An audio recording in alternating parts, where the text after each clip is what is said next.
The Sith's method of clouding the Force was a culmination of centuries of meticulous planning, deception, and manipulation. Their power was not merely physical or combative, but deeply rooted in the subtle art of corruption and subterfuge.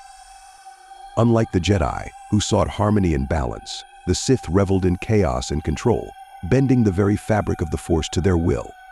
This divergence in philosophy was the cornerstone of their dark mastery.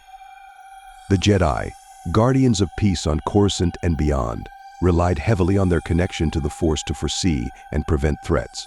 However, as the Sith grew in power and cunning, they devised a way to veil their intentions, ensuring their resurgence would catch the Jedi unprepared. The Sith understood that the Force was not inherently good or evil. It was a tool, a conduit of life, death, and everything in between. Through the dark side, they discovered that the Force could be manipulated not only to enhance their own strength, but also to obscure it from others. This required more than brute strength or combat proficiency. It required patience, cunning, and an understanding of the Force that few could fathom. The ancient Sith lords like Darth Bane laid the groundwork for this obscuration, introducing the rule of two to ensure the Sith Order remained hidden yet potent. In secret, the Sith honed their skills, waiting for the right moment to strike. Darth Sidious, arguably the most powerful Sith Lord, perfected the art of clouding the Force. He did not merely hide from the Jedi, he clouded their vision, causing them to misinterpret the very fabric of reality. His rise to power was a masterstroke of Sith strategy.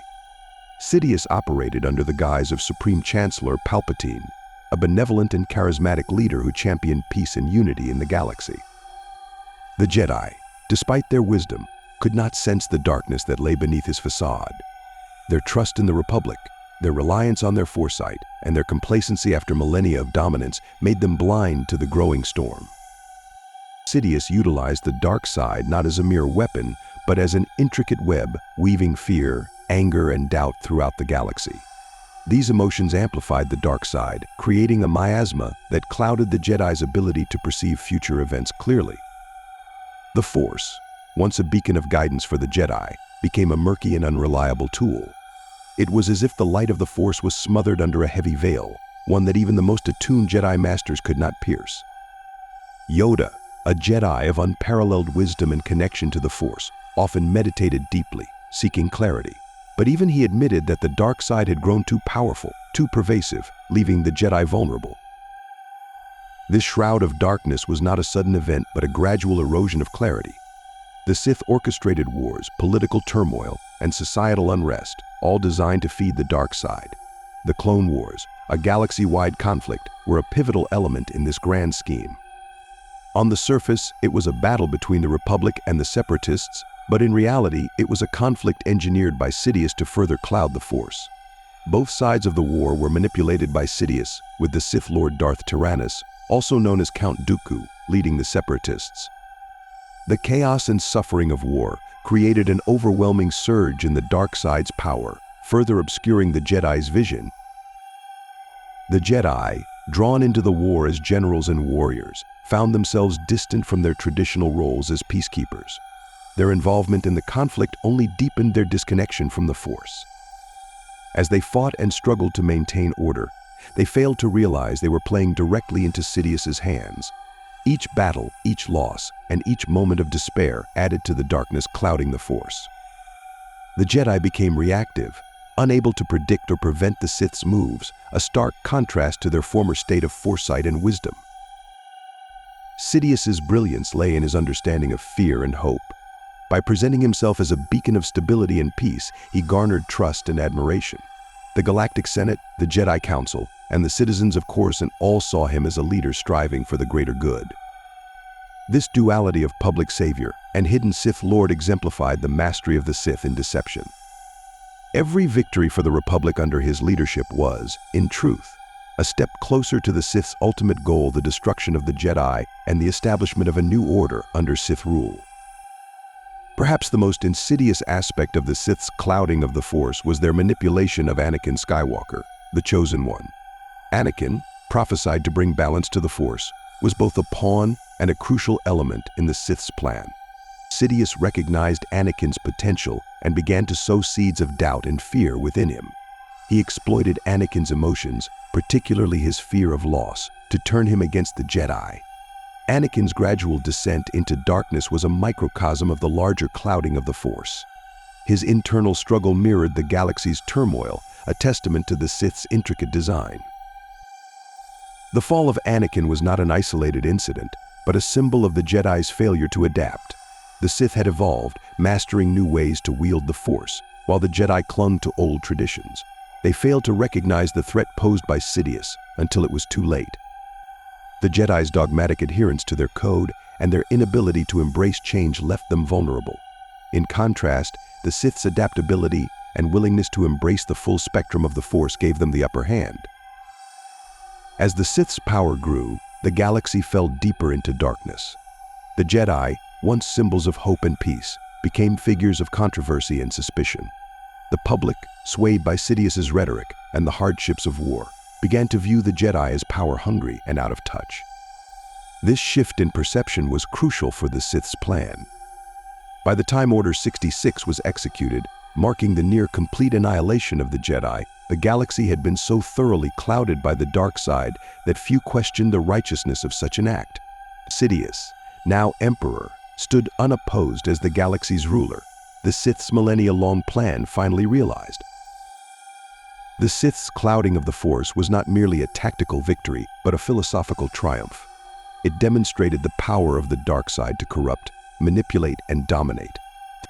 The Sith did not need to destroy the Jedi through brute force alone. They eroded their foundation, turning their greatest strength, the Force, into a source of uncertainty and weakness. The Sith had taken the ultimate gamble, wagering everything on their ability to outthink and outmaneuver their ancient enemies. In the end, their gamble paid off, plunging the galaxy into an era of darkness that would last for decades. Their mastery over the Force extended beyond physical dominance. They proved that the Force, in all its vastness, could be wielded in ways the Jedi could not comprehend, allowing them to control not just individuals but the fate of entire civilizations. This manipulation was the pinnacle of Sith cunning, a feat that would echo through history as the darkest chapter in the galaxy's long and turbulent story. The Sith's triumph in clouding the Force was a masterclass in long-term manipulation, with repercussions that would reverberate far beyond the initial fall of the Jedi Order. At the heart of their strategy was the exploitation of the Force as both a tool of war and a psychological weapon. By corrupting the natural flow of the Force, the Sith ensured that not only were the Jedi blinded, but so too were the billions of beings who relied on them as peacekeepers and protectors. The galaxy had become a chessboard, and Sidious, the ultimate strategist, played every piece to perfection. The Jedi, for all their wisdom and power, were rendered pawns in this grand game. Sidious and his predecessors understood that the Jedi's reliance on the Force for guidance was both their greatest strength and their most profound weakness. By distorting the Force, the Sith effectively severed the Jedi from their ability to interpret its will accurately. The Jedi's visions became fragmented, their insights clouded, and their confidence eroded. This was not just a tactical advantage but a psychological assault. The Jedi's self-doubt and internal discord grew, further weakening their unity and resolve. Moreover, Sidious leveraged the political machinery of the Republic to deepen the Sith's influence. The Galactic Senate, once a beacon of democracy, was slowly twisted into a vehicle for authoritarian control. Sidious's rise through its ranks was meticulously planned. Each alliance he forged, each policy he advocated, served to consolidate his power while maintaining the illusion of a functioning republic. The Jedi, whose mandate was to protect the Republic, found themselves in a precarious position. Their growing suspicion of the Senate and its leader placed them in a political quagmire. To act against the Senate was to risk alienation and further eroding their public standing. To do nothing was to allow Sidious's power to grow unchecked. The Sith also excelled in the manipulation of symbols and narratives. The Jedi were portrayed as out-of-touch warriors who had lost sight of their purpose. The war only solidified this perception as the Jedi transitioned from guardians of peace to military commanders. This was antithetical to their core philosophy, and the public's trust in them waned. Sidious, under his guise as Palpatine, masterfully positioned himself as the galaxy's savior. His speeches, filled with promises of security and stability, resonated with a war-weary populace. Every victory he orchestrated, whether through the Republic or the Separatists, further solidified his image as a leader capable of bringing peace. In contrast, the Jedi's failures on the battlefield were amplified, painting them as relics of a bygone era unable to adapt to the galaxy's needs. Anakin Skywalker's fall was the linchpin in the Sith's ultimate victory. His journey from a bright, hopeful Jedi Knight to the dark and fearsome Darth Vader epitomized the Sith's ability to corrupt even the purest of souls. Sidious's seduction of Anakin was a carefully executed campaign. He preyed on Anakin's insecurities, his fear of loss, and his disillusionment with the Jedi. Sidious presented himself as a mentor who could offer solutions where the Jedi offered only platitudes. By the time Anakin turned against his former comrades, the Jedi Order was already on the brink of collapse, and his betrayal sealed their fate. The execution of Order 66 was the culmination of the Sith's centuries-long plot. A simple yet devastating command embedded within the clones, it turned the galaxy's most loyal soldiers against their Jedi generals in an instant. The massacre was swift and brutal, wiping out the majority of the Jedi Order in one fell swoop. The few who survived were forced into hiding, their once proud legacy reduced to whispered legends and forgotten histories. With the Jedi eliminated, Sidious could finally reveal the true extent of his power, transforming the Republic into the Galactic Empire and declaring himself Emperor. The Sith's victory was not solely a triumph of might but of ideology. They demonstrated that control over the galaxy did not require the annihilation of the Jedi's physical presence alone. The Jedi's spiritual and philosophical foundation had to be dismantled. The Sith's corruption of the Force ensured that even those who sought to rebuild the Jedi Order in the future would do so under the shadow of doubt and fear. The Sith had reshaped the very essence of the galaxy, turning the Force itself into a weapon of oppression. However, the Sith's domination was not without its flaws. The very nature of their power, rooted in fear and control, sowed the seeds of their eventual downfall. Sidious, in his arrogance, believed the Sith's hold on the galaxy was unbreakable. Yet the Force is a dynamic entity, constantly striving for balance. The more the Sith imposed their will upon it, the greater the tension that built within the cosmic balance. This tension would eventually find its release in the form of rebellion and resistance.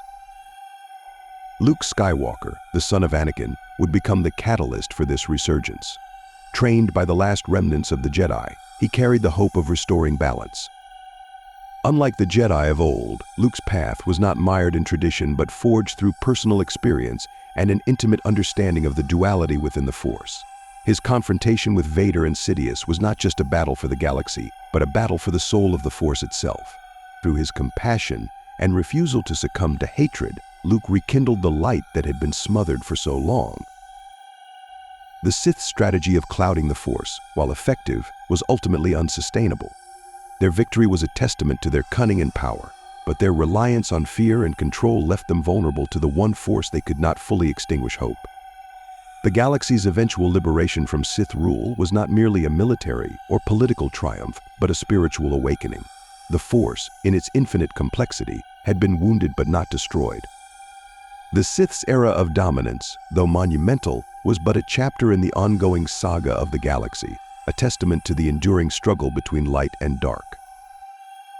Thus, the Sith's clouding of the Force stands as a reminder of the dangers of absolute power and the resilience of those who resist it. It is a story of corruption and redemption, of despair and hope, and ultimately, of the eternal balance that governs all things.